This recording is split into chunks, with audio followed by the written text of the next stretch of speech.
echo over eastern Sedgwick County. Still on the ground, still moving towards the city. Here comes another one. Hang on, Ted. Extensive damage. We need all reserves out, any other help we can get. We got a closed head injury here, blood pressure 90/80, irregular pulse, probably internal injury.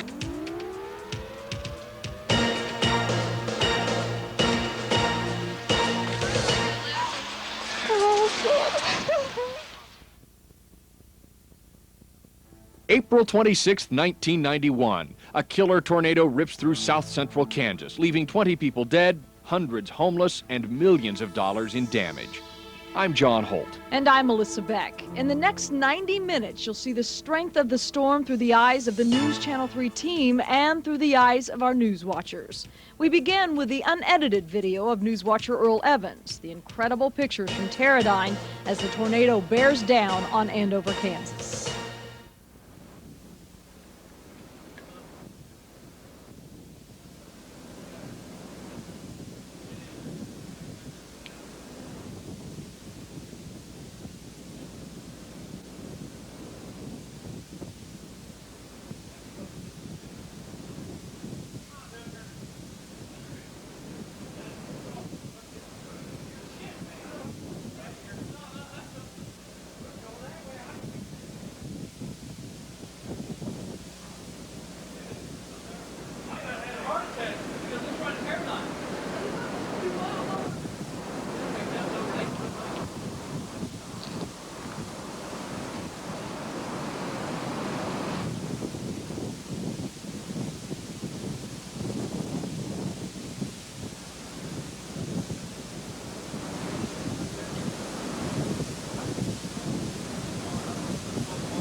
Almost 24 hours after a deadly storm hits with a fury, destroying everything in its path, its victims pick up the pieces. Hayesville and South Wichita looking like a war zone. The winner, the storm. The loser, the many homes and lives it destroyed. While the twister loomed, people watched, feeling helpless. Oh, Lord. Cheryl, there's trash everywhere. There's trash everywhere. It's hitting hard. It was an indication of what was yet to come for Hayesville's neighbors. Its next victims had no idea that within minutes the walls would come crashing down. People at McConnell Air Force Base took cover as they were hit by one of the most destructive storms in the area's history. And by this time, the skies were filled with funnel clouds moving in a straight path. People began to videotape the twisters, like this one in the Teradyne area, which came perilously close to claiming more victims. But the worst is yet to come as the tornado continues into Andover, changing many lives in this small town in just a matter of minutes. Andover becomes the hardest hit with the most homes destroyed, the most lives lost. But those who survive say they'll never forget what they saw. Shelter was screaming, and when we came out, it was all gone. And we were walking around the trailer park, and there were just people laying everywhere. Now underway, a cleanup project in Andover to help victims find shelter and regain their possessions. And just after the storm leaves the Andover area, it catches up with motorists on the Kansas Turnpike, including 2 members of our News Channel 3 team. It has them literally running for their lives.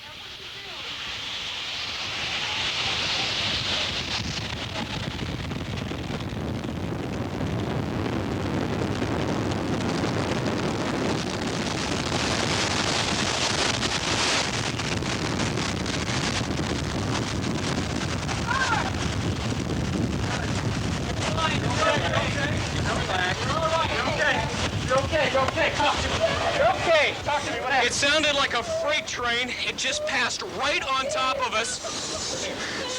People very upset. People underneath the girders of this overpass. They're still hanging on for their lives. Can you get in the left lane, Greg? Yeah. The pictures of the storm taken by News Channel 3's Ted Lewis and Greg Jarrett have received worldwide attention. Neither Greg nor Ted will ever forget those few moments of terror as the tornado overtook them. Now we'll let you see that video again. First, the edited report, then the entire unedited tape as they met the deadliest storm head on.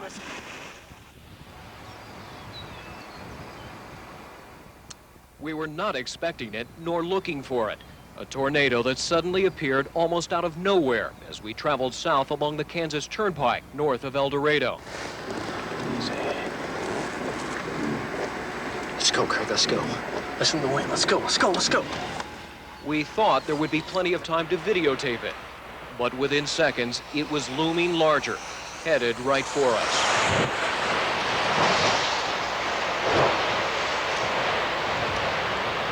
Jumping back into our car, we tried to get away from it. Go, go. Shoot it. You better floor it, you better floor it. Shoot it. We're all right, just stay ahead of it. Attempting to outrun it to the only structure within miles, a highway overpass. Keep going, man. Keep going. Faster? No. Yeah.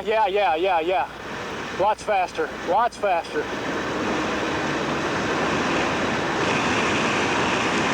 Lots faster, Greg. It's catching us. You gotta go, buddy. The twister, though, was gaining on us, and we made it there just moments before it struck. Get up under the girders. Is that where we want to go? Yes. Underneath the girders. Keep rolling, Ted. It's coming at us. Okay. Keep rolling. Hang on, you'll be fine. Hang on to the girders. Don't worry about it. Just hang on. That's what you're doing.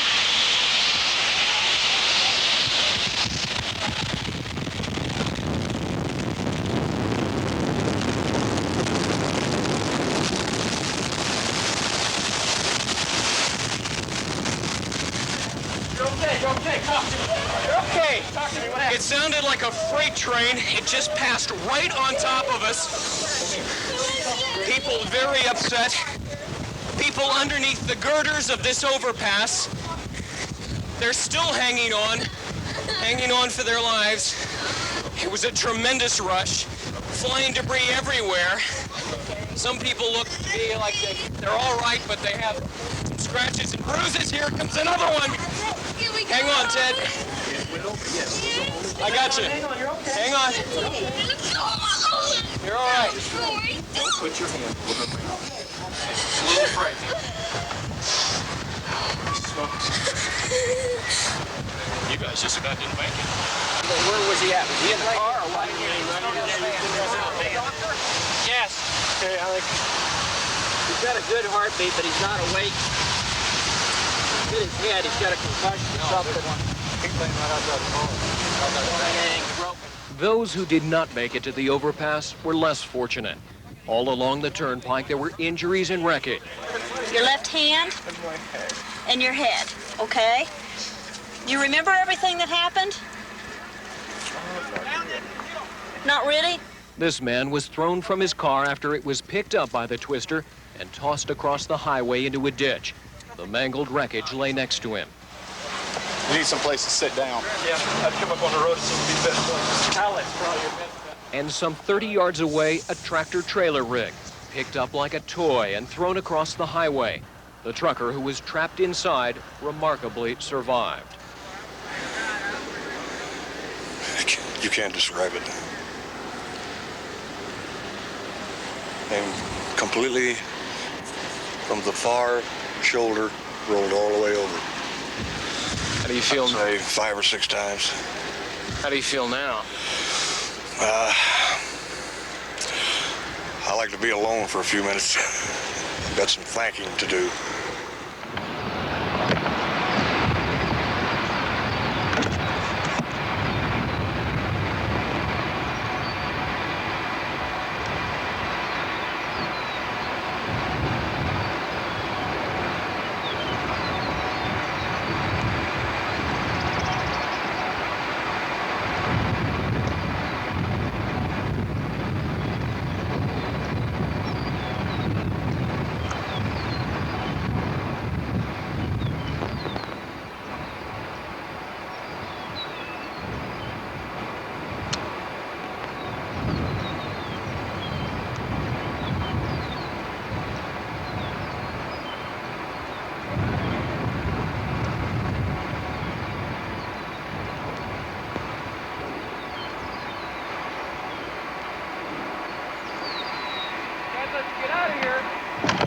Throw this in the back.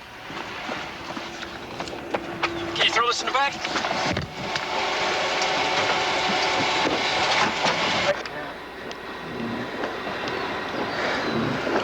Yeah, we're right in the middle of it, man. Let's go, Craig, let's go. Listen to the wind, let's go, let's go, let's go.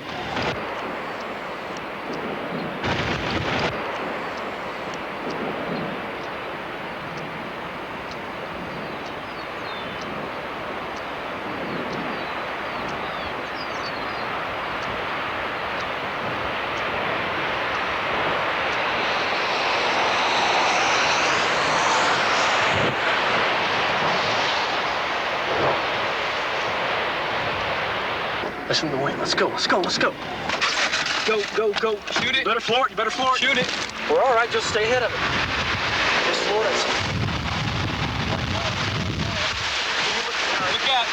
Look at it, Ted. Slow down. Slow down. Slow down. Slow down. All right. Slow down. Slow down. You're okay. You're okay. Go ahead and stop for a second. You just go slow. Look at it, Ted. Slow down. Slow down. Slow down. Slow down. All right. Slow down. Slow. Go. Go. Go. Can you get in the left lane, Greg? Yeah. Oh, that didn't help us. Go back. You're okay. You're okay.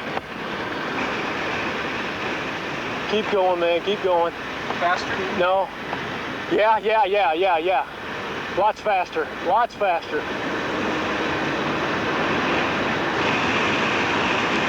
Lots faster, Greg. It's catching us. You gotta go, buddy.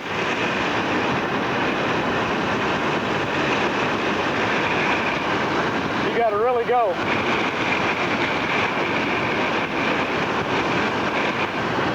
You got a blaze, buddy.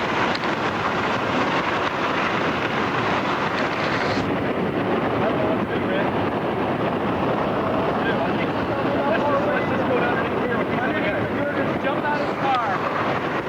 Yeah, I think that's it.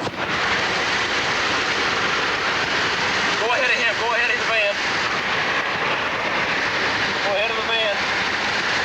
We want to jump out. Yeah, we want to jump out. We want to get in front of the van. Get under here. Keep rolling. Yeah, I'm rolling. That's good. That's good. We got to get in the ditch.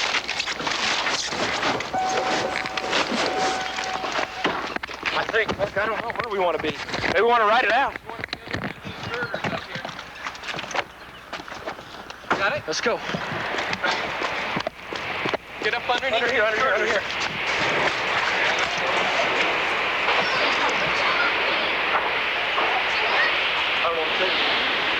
Get up under the girders.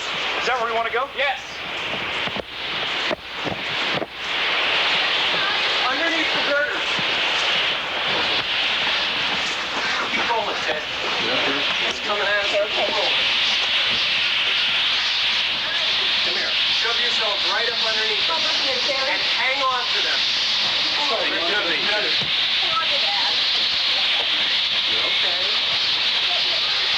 Hang on, you'll be fine. Hang on to the girders. Don't worry about it. Just hang on. That's what you're doing.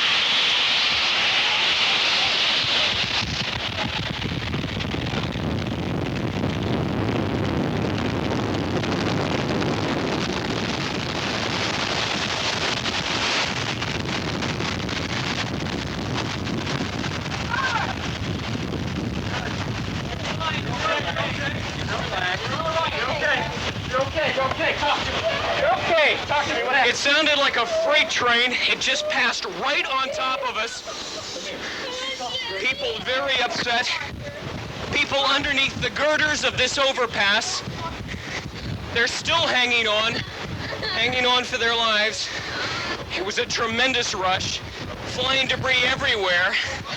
Some people look to be like they're all right, but they have some scratches and bruises. Here comes another one. Hang on, Ted. I got you. Hang on. You're all right. Don't put your hand over me. It's okay. It's over. Some people obviously very upset. It's fast. You can come over here and see it if you want. Yeah. Yeah. All right, we're looking at it as it passed right over our girders. It's heading now towards another overpass. There are 7 or 8 trucks, as well as a dozen or so cars, and it's heading right for them. It's going right for the next overpass. It may miss it to the right. It's incredible. It goes all the way up to the sky. It's a funnel in the typical sense of a tornado that we've all seen pictures of. And debris is everywhere, falling from the sky.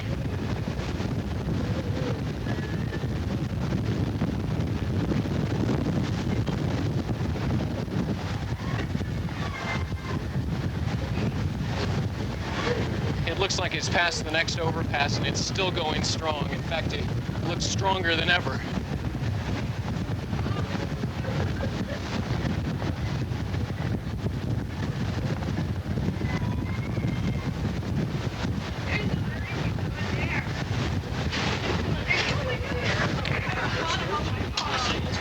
It's all right. It's no problem. How are you? You okay? Awesome for sure to tell that. This is gonna be so cool. You're all right. We're okay? Yeah. A little frightening.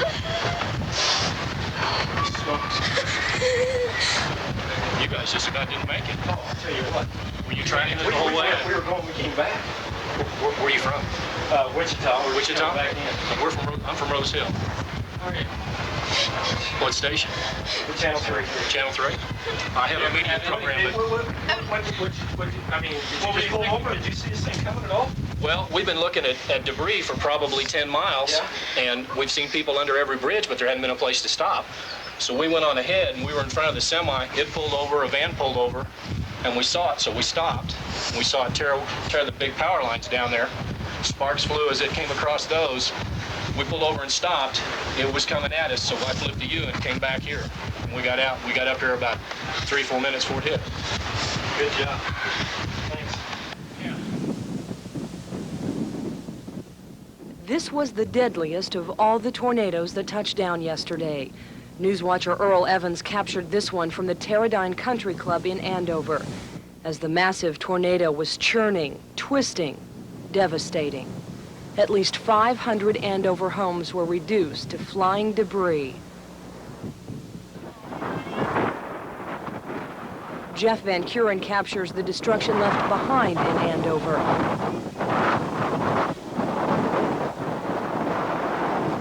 Not a thing is left standing in this Andover neighborhood. South and east of there, 13-year-old Tel Wood shot this video from his house 2 miles south of McConnell Air Force Base.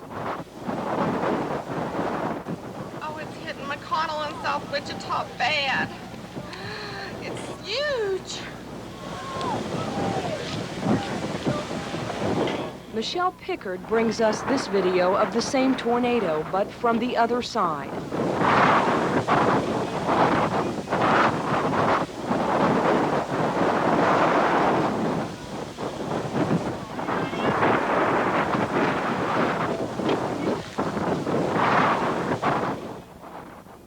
Joe Harris discovered this tornado shot from Grand Avenue in Hayesville. This is in Hayesville, Kansas. It's 616.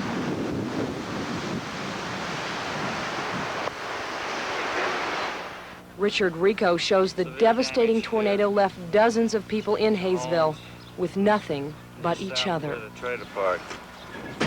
just thank God we're alive. Me too.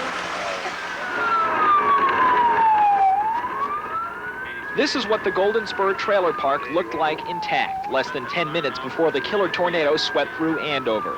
Sergeant Paul C. of the Andover Police Department weaves up and down the streets, warning residents to take shelter. Some of them were running to the shelter, some of them were running to their cars, and there was one guy that was walking along with his dog.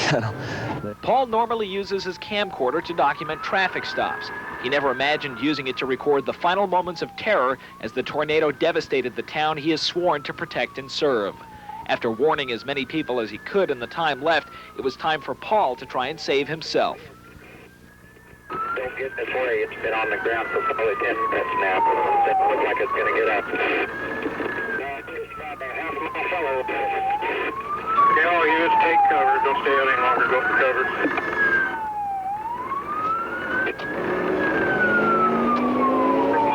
When I saw the tornado was about to blow me away, I stayed as long as I could. I could see it coming from the northeast, or headed northeast towards me rather. And when I couldn't go again, when I couldn't make another pass without being afraid I was going to get blown away, then I headed for shelter myself. Well, I'm at 143rd and Pawnee, and I can still see it. It's northeast of me, still on the ground in the Andover area now. It's 81, it just hit my 42. 81, it just 40. Turn Andover up, it's got Andover right now. Just hit the chief's house.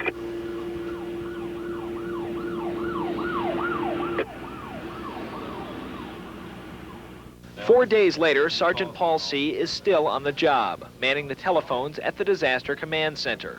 He will assess the storm damage to his own home once he is done helping residents clean up what's left of theirs. And my home got blown away too. I live over there, so I lost my home too. I'm just thankful that my family was safe, and I've been too busy taking care of everybody else right now to get a whole lot done with my own. So I don't know too much yet.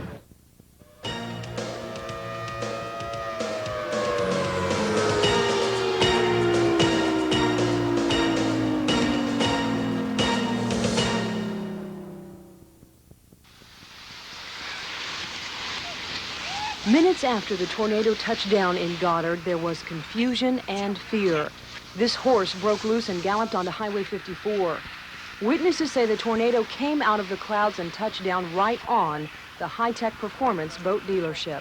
And you could see them dipping down out of the sky then. And then when I got down here a little bit on Kellogg, it's a big old tornado. It just came down and touched down on here and got a few trees over there, and I'm surprised I missed that house there. It just tore it all apart. The dealership appears to be a total loss. The 5 employees inside amazingly escaped serious injury. Well, we just seen the wind out there, and all of a sudden the wind just started coming in, and we ducked, and of course the roof left, and it was gone. In 5 seconds, it was over with. Employees quickly removed the boats from the showroom floor, trying to salvage anything that wasn't destroyed. They haven't had much time to think about what happened to them. Thank God I'm alive, because that beam was where I was standing. Now I'm okay. When the cleanup here is finished, many volunteers will head to other communities who need their help even more.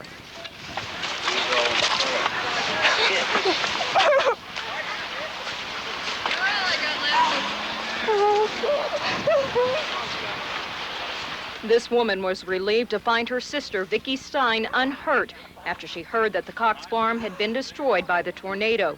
5 families lost everything. Cousins, aunts, Grandma Cox, that's 90 years old, was in the cellar, and aunts and uncles, my kids, everybody, we were all in there. We have nothing. There's 5 families living here, we have nothing. They said that he was out in the field. Maybe he run back in the ditch. Minutes after the storm passed, Bill LaFont and his friends searched for Bill's son, Craig, who was playing outside when the storm hit. After a short time, they found a note saying that Craig had went to a friend's home and was safe. They're probably okay. Yeah.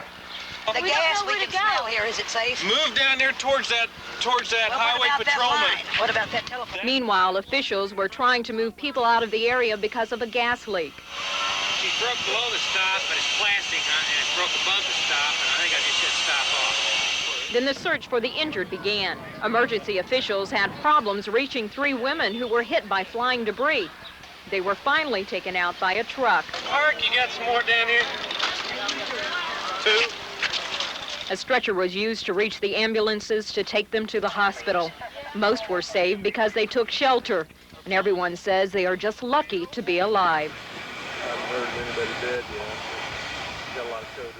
Dazed and bleeding, victims walked through the rubble in search of help. Paramedics treated as many as they could amidst the debris, but for some, help came too late. We have 4 confirmed that are dead. We have 1 that we just took out in critical condition, which is presumed dead. We have 3 that are extremely critical. Resident Tim Slocum tried to resuscitate one woman who later died at his feet. You can jump start a car. Better learn how to jump start a life. But you weren't so lucky today. There's only so much you can do. Neighbors say this 13-year-old girl was thrown 400 feet against a tree. This is where her home stood only a few minutes before. She was taken away by ambulance in critical condition. For many, the loss of their home seemed trivial in the face of the widespread injuries. Alan Weiss saved only a few belongings. Not much. Lower story, a little bit of it, and that's about it. Got 3 cars trashed and a boat trashed, and missing all our personal stuff. How many did you send in my truck? Just this one girl from over Just here? one. Okay. Construction was so swift and complete, paramedics frantically try to cover the 2 to 3 block area, hoping to offer help to the wounded, but afraid they'll find for some there's nothing more they can do. 8 p.m., the command post is in place. Police, firefighters, paramedics, and volunteers begin to count the dead and assist the living. One Andover cop, lucky to be alive after his squad car is gutted by the killer twister. Nearby, the oldest commercial garage in Kansas reduced to scrap metal, along with the vintage cars inside. Andover is a disaster. It reminds me of what we've seen in the news from the war in Iraq. It's terrible. It's a disaster. Across the street, a convenience store is without its roof. While this business is devastated, the one next door is spared. I own the Big Cheese Pizza. We're just 100 yards that way, and all we had was just a broken front door, glass cracked, that's it. And yet your neighbor? Totally destroyed. 9 p.m. It becomes apparent that the part of Andover hit hardest is the Golden Spur Trailer Park. Acres upon acres of property laid to waste, cars thrown about like toys, the stench of natural gas from busted pipelines fills the air. Choppers circle overhead, helping rescue crews on the ground look for survivors. Firefighters say the toughest part of the job is finding the bodies of dead children. Well, it's hard. that's where you got to just put it away, put it aside, and, you know, later on let it get to you. Do your job as best you can, and just keep on going until, you know, maybe there's one that might be in there that you can save. At 10 p.m., the unofficial death toll in Andover stood at 12, but as each hour passes, more and more bodies are pulled from the rubble. Authorities say they won't know for sure how many died here until well after first light.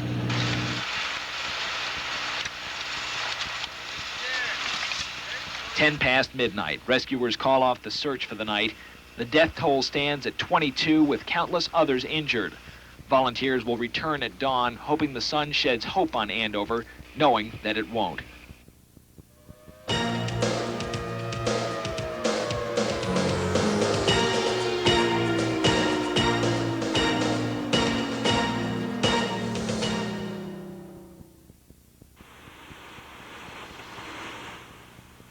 From the air, little is left to distinguish one home from the next. Here, Andover's Golden Spur Mobile Home Park. Back to the southwest, expensive homes in the Springdale Lakes area are no match for the Twister's fury. The damage is widespread at McConnell Air Force Base, base housing and other buildings, including the hospital. Along the way, homes in Oaklawn and Hayesville also left scattered. Vivid damage from the air becomes even more realistic on the ground, up close. There isn't much left of the Country Corner Trailer Park. The sign at the front office says the park's open for business, but only a brick foundation marks the spot where the office once was. Mennonite relief workers tend to nearby homes. Most of them don't know who lives here. They don't care. The Mennonites came by and they helped do a lot. They raked up all this stuff, and they done real well. And now we're ready to get trash trucks and haul it away.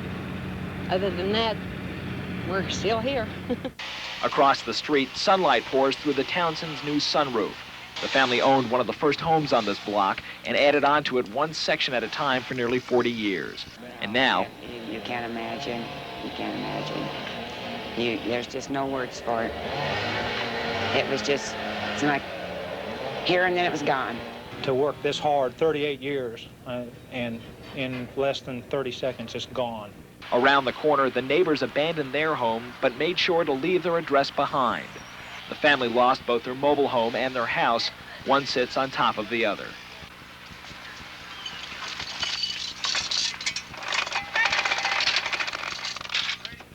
And as volunteers continue the cleanup effort, residents in Hayesville and South Wichita are left looking for some peace, some reminder of what their lives once were less than a day ago.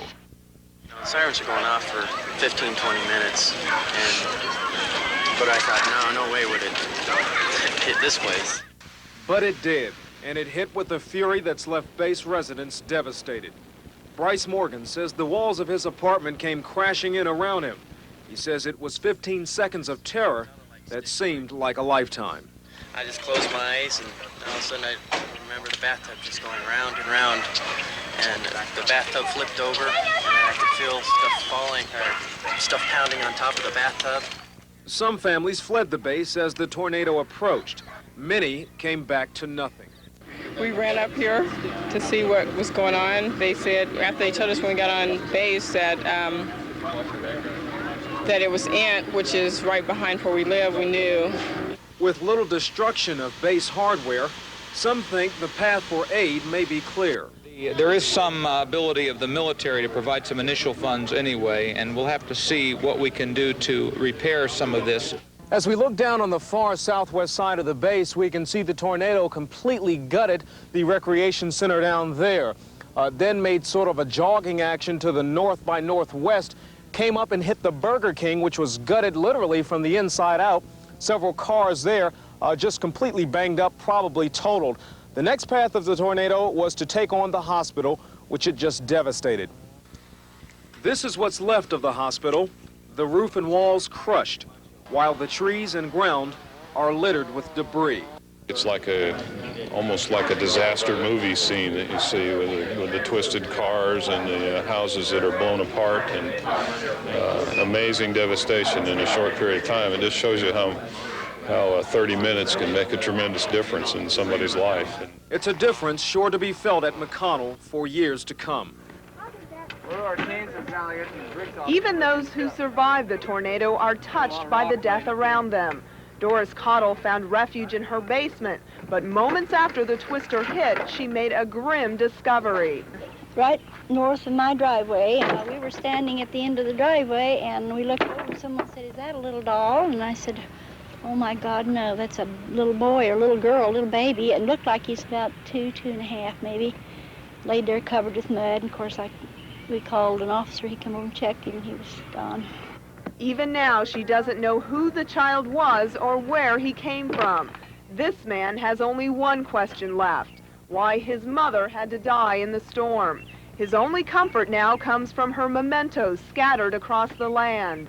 From Greenwich Heights, the tornado headed northeast through Sun Valley and Springdale Lakes, where the damage is just as incredible. But here, everyone survived. Most residents are surprised they did fare so well, while around them their houses crumbled. Oh my God. It was a beautiful pond back there and trees all over. That's your house used to look like? Yep. Karen LeMay looked out her front window and saw the twister headed her way. And then this tremendous, tremendous roar. And the house was just like vibrating, and then it was gone. It was like it lasted maybe about 5-6 seconds, and it was gone.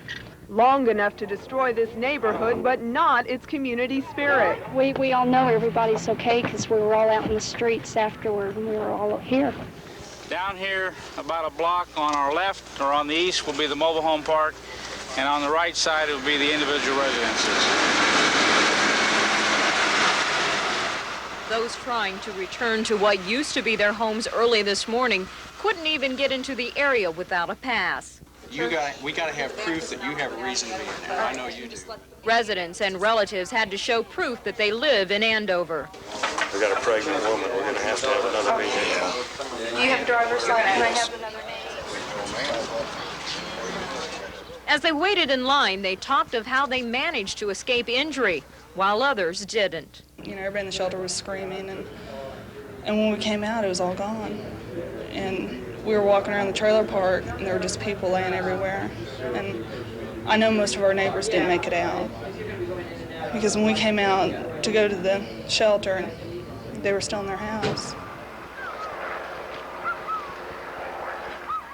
And we did see one lady laying along the road, dead there as we walked out. But they are going to find a lot more today. Even after they had their passes, those living in what used to be the trailer park were not allowed back in until the search for victims was completed. Some sat along the road looking and remembering. When I came back, I seen a lot of neighbors that didn't make it. It was sad. Although the 210 homes are now mixed together, most just want to try to find some piece of their lives before the tornado hit. We went in the cellar, shut the door and blocked it up, and then we started hearing it. It didn't blow the door open or nothing. It popped your ears, you couldn't hear nothing. It took only about 2 minutes, and we come out and everything was gone. There's not much left of the Gilliland home in Cowley County. It was reduced to rubble in a matter of seconds. They're still looking for their pickup truck and a horse trailer. They've searched for miles. But miraculously, some of their more fragile belongings were spared. We found a whole mess of dishes that wasn't even broken. It was under our stuff, but it wasn't broken at all. I don't know how, but... Down the road a bit, friends of 19-year-old Marilyn Decker searched for what's left of her belongings. When the tornado was on the horizon, her neighbors begged her to run for shelter. She said she wanted to ride it out. Her body was found several hundred feet from her trailer. Coming back from Ponca, we heard the problems they were having in Wichita, and then when we got here, it was gone. Janice and Matt Carter lost just about everything. Still looking for things, the personal things. The rest of it's all scrap, trying to find a picture here and there, that kind of thing. At least 17 Cowley County homes were completely wiped out. Dozens of others were damaged. The Cowley County Commission declared it a state of disaster. It doesn't even begin to describe the devastation here. A good trauma team always anticipates disasters and how to deal with them, but no one was prepared to see the number of injuries. Yet you have to go on. We've been rehearsing disaster drills for a long time now, and this is the real thing, and it's pretty obviously dramatic, but we're prepared, I believe. Just a multitude of things, a lot of internal injuries right now, a lot of critical patients. We're just treating them as best we can, getting them to the OR, to the trauma units. We're handling it okay. And now it's time for everybody to look back. Sam and Ruth McClymans are happy to be alive. Their home at Springdale Lake is gone. All of a sudden, the wind came up and blew the glass out and just kind of blew me into the small bathroom. And that's where I stayed until the thing was over. Everything came falling down on me. The bricks from the fireplace in the study and the bricks from the fireplace in the living room. You just feel fortunate that you haven't had a big loss, you know what I mean? Material things are not that important, really. I was scared, but I couldn't move. Marjorie Deaton saw the tornado and hid in the closet. It destroyed her sister's house in Hayesville. It just hit all at once, and then when you wake up sitting there in the midst of all that rubble, why, it's something to contemplate, I'll tell you. And then there's Daniel Aguilar. He always thought tornado sirens were a joke, until now. The roof of the club at McConnell Air Force Base fell on him. We started joking some more. We heard the roar. We all got quiet. We looked at one another, and then we just all hit the ground simultaneously. Once we were down, it's just like they said, it sounds like a freight train, and it didn't seem like it was ever going to stop. It just kept going and going, and all of a sudden it was gone. Night number 2 falls on the makeshift shelter at White Elementary. About 15 Wichita and Hayesville families will spend another night here. Everybody's really nice. Everybody's been real good. There's lots of food to eat, and everybody's been real helpful. Others are here to get identification tags, which will allow them past police barricades so they can return to their homes. Most of the people coming into the shelter have no electricity. They're here for their meals. I never realized that just exactly how much the Red Cross helped everybody out until this incident. And they've really seemed to do a fantastic job with the people around here. The Salvation Army has served 350 meals here today. They'll use 50 to 60 tanks of soda pop tomorrow. Meanwhile, volunteers have delivered nearly 400 meals to tornado survivors who are waiting for food at home. Everyone's working together in close cooperation, doing a good job, well organized. When you consider that just about 26 hours ago this hit, very well organized. The Red Cross will add a service center to the shelter at 1 o'clock tomorrow afternoon, helping families in need of food, clothing, and blankets. The shelter will remain open all night for as long as it's needed.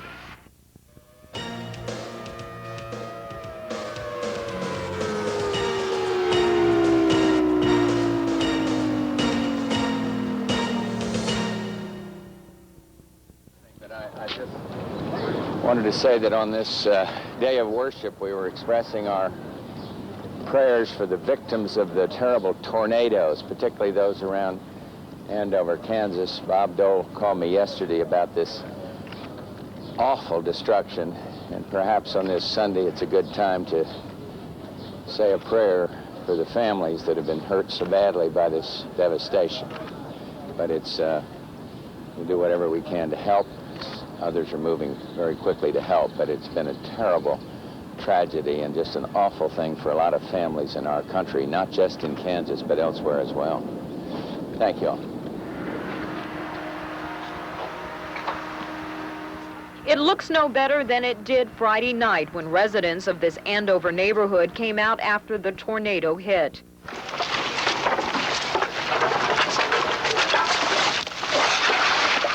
Now they begin the big job of cleaning up, but they don't have to do it alone.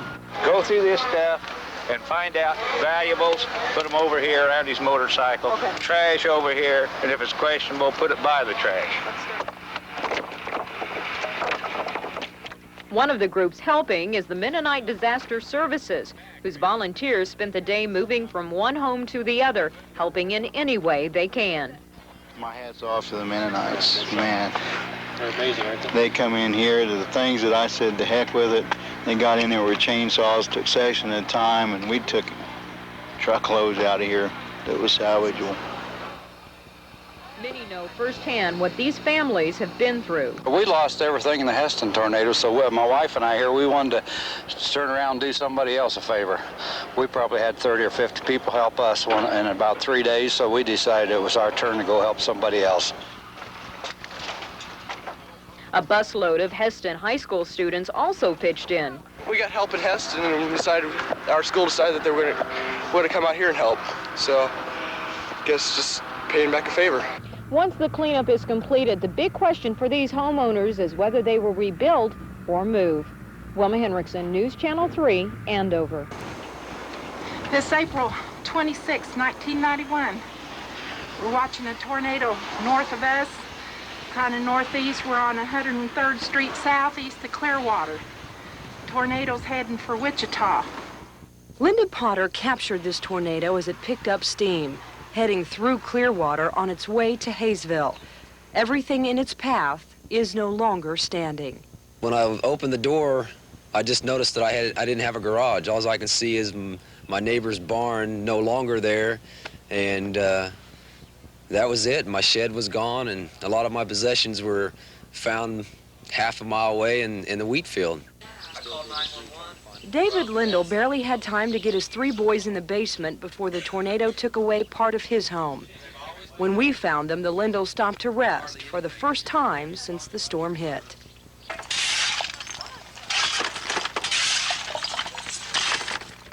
Up the road a couple of miles, Terry Luther's friends are helping him haul off a lifetime of possessions.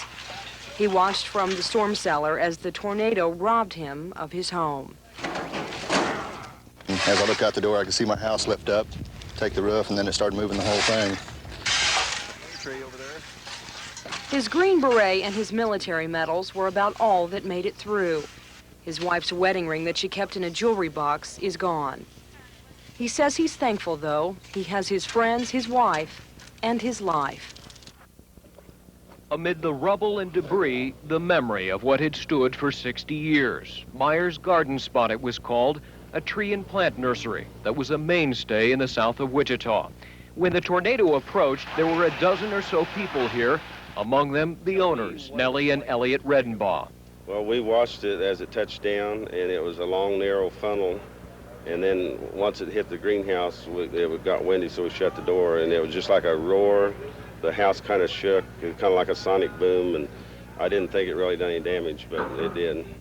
All told, more than $1 million damage, and the Redenbaughs had no insurance for either the contents or for many of their vehicles, nearly all of them destroyed.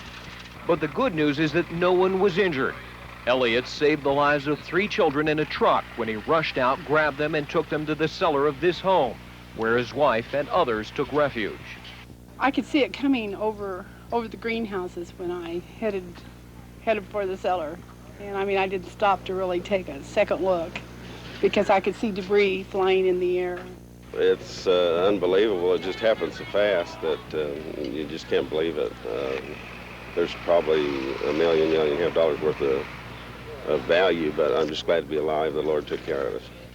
Beginning the next morning and again today, scores of volunteers have been helping Myers Nursery try to salvage what they can of plants and trees.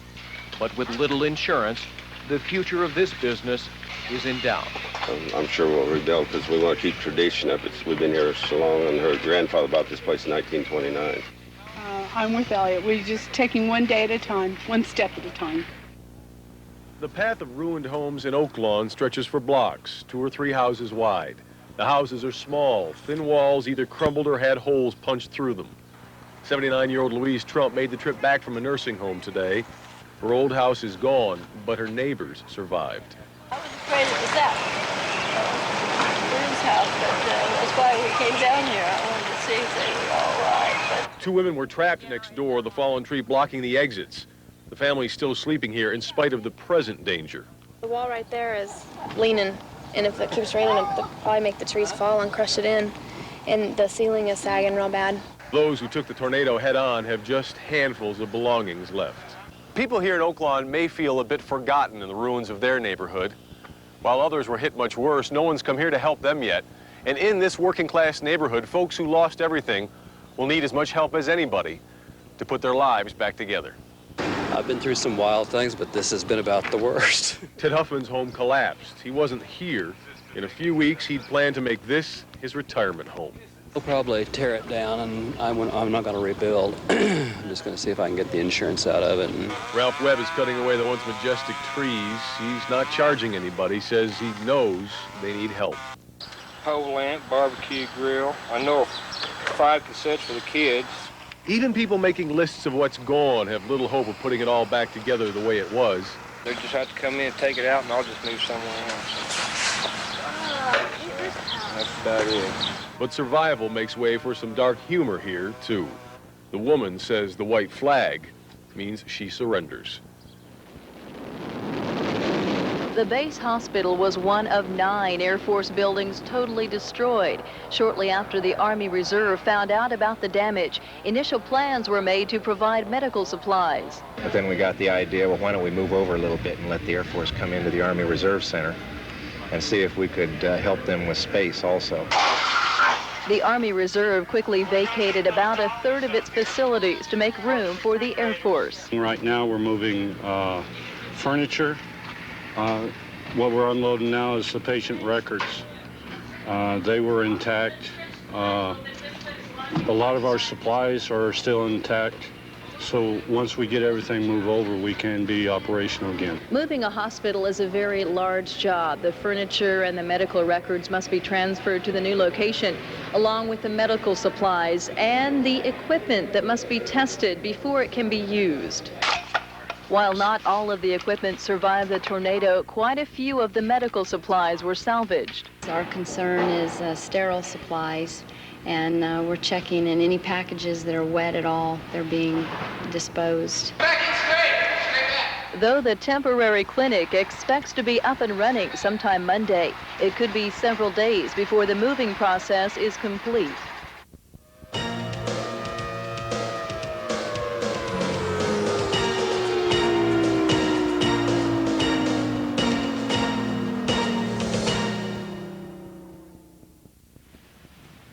Richard and Lucille Jacobs had a basement under their double-wide trailer, but there wasn't time to get to it.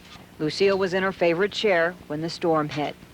Lucille Jacobs leaves behind her husband, Richard, 5 children, 21 grandchildren, and 17 great-grandchildren. Somebody had said the next day after she died that of all the mother-in-laws in the world, I had the one that they would have liked to have had one like. We mourn her loss in one way, but we're not mourning and crying for it because she's in a better place. It's easy to tell just by the debris the kind of life that Lucille Jacobs led. Everywhere there are signs of devotion to God.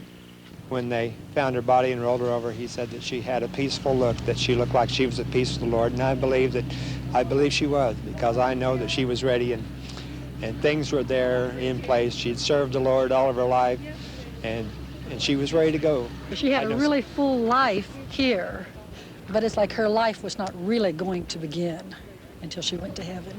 Lucille's legacy is not the possessions she may or may not have left behind, but in the lessons she taught her family while she lived life at its fullest.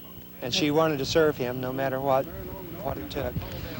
And I think now that she's in heaven, and I think the bells are ringing, and I think the angels are rejoicing because a child has come home. 3 days after the killer tornado hit, and it's still chaos out here. Some 300 homes decimated. You can understand that after the first couple of days, it was difficult to tell who lived where and what happened to everyone. Now, in the center of this mobile home park is this underground bunker with steel reinforced concrete. Some 200 to 300 people, it's almost unbelievable, were jammed down inside here. They survived the tornado. When they came out, of course, there wasn't much left.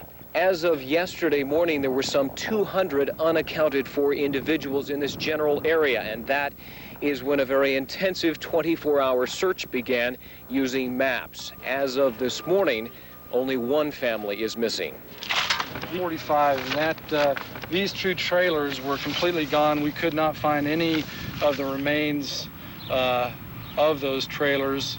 There was no papers or debris left at all. This is all that's left of what was once the mobile home of David Clay, his wife, and child. Really, all there is here is a blank spot where the trailer once sat. After searching for hours throughout this field, they found absolutely nothing, not even a scrap of paper that would relate somehow to the David Clay family, and so their search has ended in vain. So if anybody knows the whereabouts of David Clay... Shortly after our story aired, we received a tip from someone who said they thought they knew where David Clay was. We followed up on that tip. Sure enough, he was at his parents' home. I understand that apparently they still have one unidentified fatality down there that I guess it had a tag on its toe with my name on it with a big question mark.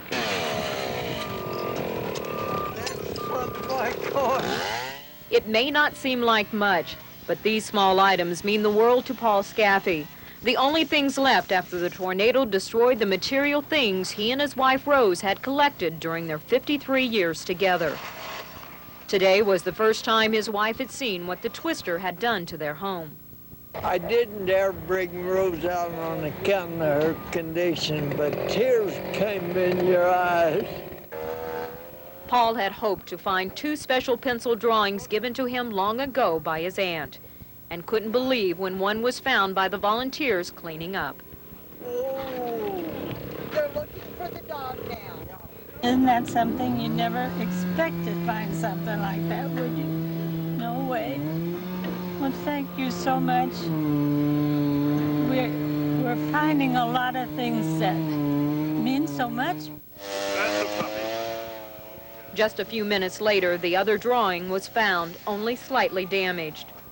Despite the tragedy, the couple was left with 2 irreplaceable items, special gifts from the heart and their lives. It's unbelievable. Words can't explain it. In times of despair, people often turn to their church. This is what's left for St. Vincent de Paul's parishioners to turn to. A double hit for Scott Blackwell, who lost his home and home away from home. Yeah, everything. It's just in a blink of an eye, it's gone. It's hard to believe. Scott and his brother Bill did manage to find the pastor's car, or parts of it, thrown some 400 yards across the street. Well, we've got to go. It's good seeing you. Father Mike Baldwin had no time to look for an earthly possession. We found him looking after his flock. I started with the people, and I still haven't gotten around to all the people that I want to see. There are people down south. That's my goal yet this afternoon, to get down to visit with them. People who've lost their homes, people who have had severe damage. Parish communities like Wichita's St. Thomas will help in the meantime with weddings and other Catholic services. The church is people. And when people come together, you know, God is there, you know, and the community is there, so that's the church. All the building does really is make it easy to come together. Parishioners had actually planned an expansion to their church, shown on what's left of this sign. Now they'll start from scratch. Strong community won't go away. It will be richer and better for this experience. Oh, and about that car, we were happy to help with the reunion. Where did you... I can't believe you found this. Well, I've got something to show the insurance company. Miracle of miracles. Oh, really? My heart just goes out to the families of the victims, and this is incredible. Real tragedy. Elizabeth Dole reacts to seeing the aftermath of the tornado that ripped through Andover. The sight of the wreckage is already etched in the minds of those who lived through it. The Red Cross president is concerned about them as well as those helping in the cleanup effort. Well, you've been working, through the weekend? Probably no sleep at this point, right? About 15 hours in the last 52. Dole says she's eager to help the victims write a new chapter to their lives. But that requires money. Money she hopes to secure once back in Washington. from national headquarters raising about, we'll need about $2 million to contribute for Red Cross. And I've seen estimates of $50 million, but I think you ought to check that because that's just what I've seen in the paper. And, you know, I haven't talked with anyone about that since I've just gotten here. For now, the Red Cross has set up a makeshift financial center to help the homeless find temporary housing. On the way out, they can stock up on food. Well, there are a lot of great humanitarian groups working together, and that's what's important. Take care. Thanks. There's talk of rebuilding, but that will take some time. Judging from the damage here, we're going to have to stay here as long as they tell us to because it's too messy. There's a lot of folks out here hurting. An ominous wind out here seemed almost as determined to stop in the cleanup effort as workers were to continue it. But the Red Cross and other agencies say not even rain will stop them from helping the tornado victims get their lives back in order. Kai Jackson, News Channel 3, Andover. Any decision on federal assistance for the tornado victims?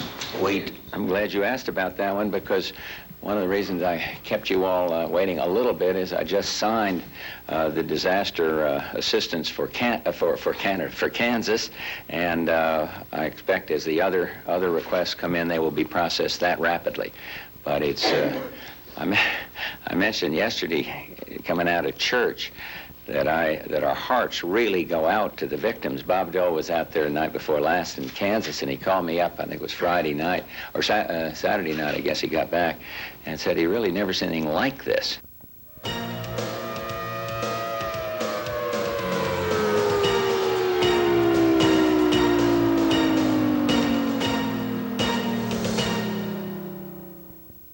Yeah, it's phenomenal to see how much destruction there is, and we're hoping that we can, give some of our help to maybe clean things up and do our share.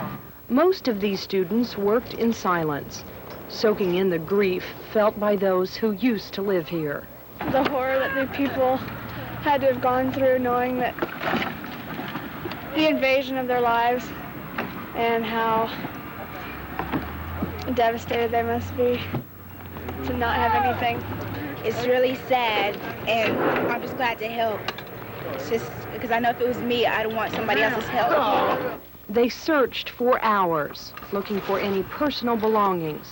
They found quite a few, feeling little victories along the way every time they discovered something. Picking up pieces of people's lives, it's just devastating. Just little things we found. It's real hard to pick up some of these things. Nearly 50 students signed up to help the tornado victims after seeing the devastation on TV. It really hits close to home because my friend Alicia, she goes to my church and their trailer got destroyed. So I'm just glad I can help. Like those who lost their homes here, these South High students will never be the same. They can't help but feel for those who escaped with nothing but their lives. Friday's tornado cut a narrow path through homes in Oaklawn. About a dozen houses were leveled, another 20 or so badly damaged. Some structures have but a bare wall remaining. But residents here were fortunate. Though many lost their homes, there were no serious injuries. Federal disaster officials will be here Thursday, and the process of financial assistance will begin then. Temporary housing, and in some cases,